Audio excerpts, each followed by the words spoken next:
Hello बच्चों and welcome to study with unique. मैं Subodh sir स्वागत करता हूँ आपका आप ही के प्यारे चैनल स्टडी विद यूनिक पर। बच्चों इस लेक्चर में हम और एक नया क्वेश्चन लेके आए इंटीग्रेशन का, और ये जो टाइप का क्वेश्चन है ये एक स्पेशल टाइप है। ठीक है, इसका आपको मैंने प्रूफ भी करा के दिया है जब मैंने पूरे एक घंटे के 40-40 मिनट के लेक्चर अपलोड किए थे on the basis of exercises and theorems. ठीक है, तो तब आपने ये क्वेश्चन जरूर देखा होगा अगर आप रेगुलरली चैनल को फॉलो करके अगर लेक्चर देख रहे हो तो। ठीक है, अगर आपने नहीं देखा है तो वहां मैंने प्रूफ दिया है।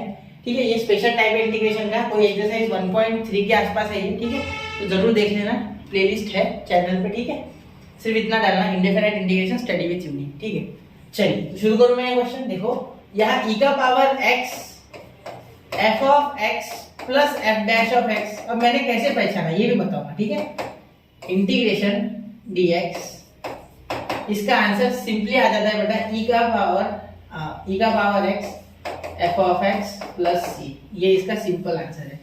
ठीक है, डायरेक्ट आ जाता है इसका आंसर, डायरेक्ट कोई आपको दिमाग नहीं लगाना, कुछ नहीं, डायरेक्ट आंसर आपके हाथों में। ठीक है, चलो कैसे, अब मैंने पहचाना कैसे, जब भी e का पावर x मल्टीप्लाई होता है कुछ ऐसे टर्म के साथ, ठीक है, तो जनरली ये ऐसे ही फॉर्म में जाएगा। ठीक है, क्योंकि नीचे वाले का डेरिवेटिव ऊपर बना सकते हैं क्या, चलो सोचते हैं, या ऐसा सोचो कि इसको अलग अलग तोड़ सकते हैं। ठीक है, दोनों तरीके से सोच सकते हो, आपकी इच्छा है कैसे सोचना है आपको। ठीक है, चलो मैं बताता हूँ। देखो क्या हो रहा है ना, यहाँ जैसे सॉल्व करोगे वैसे ही पता चल जाएगा कि x plus 3 upon x plus 4 का होल ब्रैकेट स्क्वायर। ठीक है, e का पावर x dx, इसे देखे बराबर आपको समझेगा कि x प्लस 3 और x प्लस 4 में कुछ तो रिलेशन है। जनरली हम जब ऐसे क्वेश्चन आते थे, अगर ये क्वेश्चन ऐसे होता है x plus 3 upon x plus 4, तो आप यहाँ प्लस 3 की जगह क्या करते, आप लेते हैं प्लस 4 और माइनस 7। ठीक है, जिससे कि x प्लस 4 एक टर्म बनती है और एक बनती है x plus 4 7 upon minus 7 upon x plus 4। बिल्कुल ये आता है। ठीक है, आपकी टर्म यही होती, सही है ना, मैंने प्लस 3 लिया, ये माइनस आ रहा है। नहीं कुछ गलती होगी, रुको एक मिनट।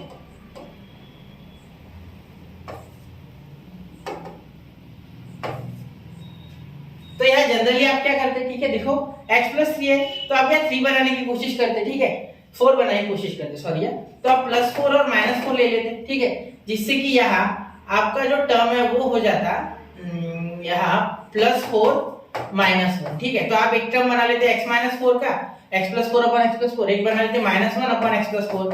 ठीक है, फिर इंटीग्रेशन को बांट के सॉल्व करते, ये आपकी सिंपल मेथड। ठीक है, जो कि हमने ऑलरेडी 1.1 इंडेफिनिट इंटीग्रेशन में बेसिक में सीखा है। ठीक है, अब यहाँ स्क्वायर है। ठीक है, तो आप सोच में पड़ गए कि क्या करें, कुछ नहीं, वैसे ही सेम टू सेम सारी चीजें होगी। ठीक है, देखो i is equal to integration x plus, ये e का पावर x में पहले तो आगे लिख देता हूँ। ठीक है, ये x प्लस 3, ये अलग खिलेंगे अंदर। ठीक है, उनका छोड़ो, ये e का पावर x को अलग ही रखो, x प्लस 3 ब्रैकेट में मत दो, x प्लस 3 और यहाँ प्लस 4 और माइनस 4 ले लेते फिलहाल के लिए। ठीक है, ऐसा सोचो कि यहाँ 4 बनाना चाहता हूँ। ठीक है, 4 बनाना चाहता हूँ एक्चुअली मैं। ठीक है, x प्लस 4 का स्क्वायर dx। ठीक है, अब यहाँ i is equal to integration e का पावर x, यहाँ x प्लस 4, यहाँ क्या हो जाएगा ऊपर x प्लस 4 आ गया, और माइनस प्लस 3 माइनस 4 क्या हो गया, एक्चुअली प्लस 4 माइनस 4 जीरो होता है, तो मैंने कुछ लिया ही नहीं है, ये सिर्फ बैलेंसिंग है। ठीक है, तो माइनस 4 प्लस 3 हो जाएगा माइनस 1। ठीक है, क्योंकि इंटीग्रेशन में डिफरेंशिएशन जैसा चेन रूल नहीं है बेटा, पूरा सॉल्व करना होगा हर एक चीज।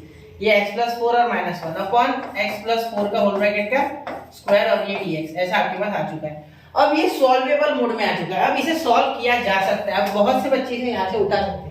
ठीक है, देखो ये एक अलग टर्म ले लो और ये एक अलग टर्म ले लो। ठीक है, तो क्या होगा, देखो सुनो, ये मिटा दो क्या मैं, ये इसे ऊपर कर, छोटे टर्म छोटे साइज में से ऊपर भेजता। ठीक है, चलो यहाँ दिख रहा हूँ मैं इसे। ठीक है, ये आप यूज कर सकते हो, समझा नहीं तो कलर बदल देता हूँ। ठीक है, अब दिख रहा है, देखो यहाँ क्या हो जाएगा, देखना मेरी बात, सुनना ध्यान से, i is equal to integration of e का पावर x, ये x प्लस 4 जो है, ठीक है, x प्लस 4 का स्क्वायर, ये x प्लस 4 के साथ भी आ जाएगा। ठीक है, और फिर ये माइनस 1 अपॉन x प्लस 4 का होल ब्रैकेट स्क्वायर। ठीक है, अब यहाँ ब्रैकेट की बहुत आवश्यकता है क्योंकि अब मैंने इसको बांट दिया, अभी एक टर्म नहीं रहेगी, तो मुझे बताना पड़ेगा अलग अलग है। ठीक है, इसलिए ब्रैकेट दिया है, आप बिना ब्रैकेट के करो तो भी चलेगा। ठीक है, कंफ्यूजन नहीं होनी चाहिए। लेकिन अब देखो यहाँ क्या कर सकते हो, अगर आप ध्यान से देखोगे, ठीक है, तो यहाँ ये कट रहा है। ठीक है, ये एक्चुअली कट रहा है, देखो x plus 4 upon x plus 4, तो 1 अपॉन x प्लस 4 बच रहा है।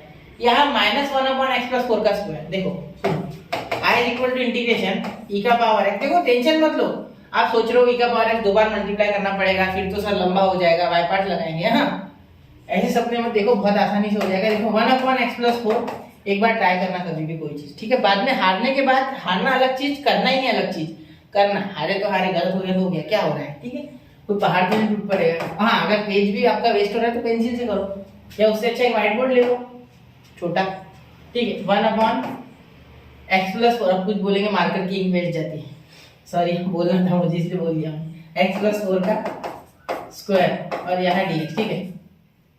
अब ध्यान देना ये 1/x+4 का ही तो यहाँ है, ये बैठा हुआ डेरिवेटिव। देखो d dx of 1/x, sorry हाँ बराबर, d dx ऑफ 1/x+4 जब करोगे तो क्या ऐसे करोगे आप, ये x+4 ऊपर चले जाएगा तो x+4 का पावर -1, तो ये x का पावर n का फॉर्मूला क्या बोलता है, n नीचे आ जाता है xn-1 d dx है, तो ये -1 नीचे और ये x+4 का -1, ठीक है। फॉर्मूले के हिसाब से n इसका -1 है, तो ये -2 ऊपर बनेगा तो नीचे जाएगा तो x+4 का पावर +2 तो बनेगा, इसे भूल जाओ। तो यही तो बन रहा है, ठीक है। नहीं समझा आपको, चलो एक बार और ट्राई, ठीक है। देखो ध्यान से देखना, ये कांसेप्ट है 1/x+4 है, ठीक है। इसको डिफरेंशिएट करना है तो ये एक्चुअली यार -1 है, सर अच्छे से लिखो यार, सॉरी यार। देखो ये नीचे -1 है, ठीक है, पॉजिटिव, ये नीचे +1 है, ठीक है। ऊपर जाएगा तो नेगेटिव, तो x+4 का पावर -1 और ये d dx, ठीक है। अब यहाँ x का पावर n वाला फॉर्मूला लगाओगे तो n x का पावर n-1 होता है, ठीक है, d dx ऑफ, तो ये -1 तो नीचे आ जाएगा, ठीक है। और इसे अगर मैं फिलहाल के लिए बोल देता हूँ y, तो y का पावर -1 -2, तो -1 इंटू y का पावर -2, तो नीचे आएगा तो पॉजिटिव। बस समझ गए, चलो आप खुद से करो एक बार ये स्टेप, ठीक है। चलो तो i is equal to e का पावर x इंटू ये f ऑफ x है, ये f डैश ऑफ x है, तो डायरेक्टली मैं कर सकता हूँ। देखो यहाँ मैं लिख भी देता हूँ, ये f ऑफ x है और ये f डैश ऑफ x है, ठीक है। चलो अब मैं क्या करता हूँ, यहाँ डायरेक्टली आंसर लिखता हूँ उस फॉर्मूले के हिसाब से, e का power x f of x, यानी ये 1 लिखने की जगह डायरेक्टली नीचे लिख रहा हूँ 1 इंटू e का पावर x, वैसे भी मल्टीप्लाई हो जाएगा, x+4 + c, हो गया आपका आंसर। देखो कितना आसान था, सिर्फ ये स्टेप समझना है। देखो वापस एक बार समझा रहा हूँ, 1 ये x+4 को मैं बोल रहा हूँ y, फिलहाल के लिए y, ये छोड़ो उसको, तो d dx जब करूंगा मैं, ठीक है, तो ये y ऊपर जाके क्या हो जाएगा -1, y का पावर -1 d dx। अब ये -1 नीचे आएगा इसका, फिर y का पावर -1 तो इज इक्वल टू -1 y का पावर -2, तो नीचे आ जाएगा तो y का स्क्वायर, तो यही तो y की वैल्यू वापस सब्स्टिट्यूट कर दो, क्या है x+4, ठीक है। चलो तो ऐसे है ये लॉजिक, तो इसको समझो और क्वेश्चन को करो। डरना नहीं है क्वेश्चन से, क्वेश्चन को डराना है। तो पढ़ते रहे, आगे बढ़ते रहे। जय हिंद, जय भारत।